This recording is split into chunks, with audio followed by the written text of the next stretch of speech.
مجددا میگیرن بازیکنان الاهلی. پشت خط دفاعی آفساید گرفته نشده و کنار دروازه توپ به شکلی فوق العاده خطرناک به بیرون میره.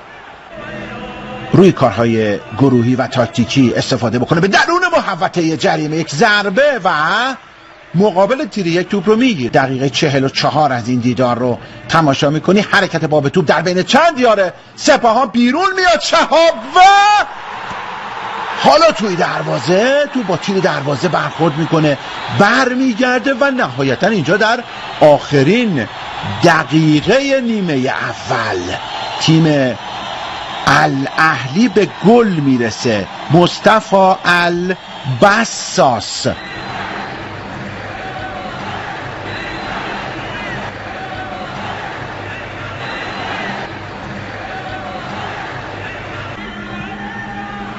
ارسال بلند توپ، یک کنترل سینه در حرکت، ادامه بازی، تصمیم داور هست و توی دروازه زننده گل اول در ناباوری اینجا از راهی دور شهاب گردان رو مغلوب میکنه.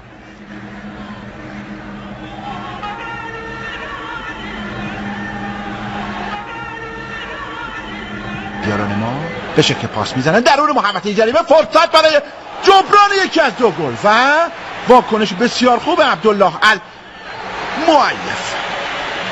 ضد حملات یا حملات برای رسیدن به گل سوم، فرصت درون محوطه جریمه، واکنش یار ما و پنالتی به نظر میرسه داور اعلام کرده.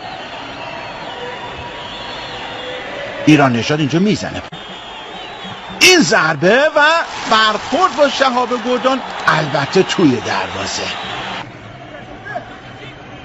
تیک ضربه با پای چپ، برخورد توپ با زمین و کنار چارچوب توپ به بیرون میره. اروین بولکو دیواره دفاعی دو نفره، ارسال بلند، فرصت برای گلزنی و توی دروازه. حالا یکی از سه تا گل رو پس میگیره.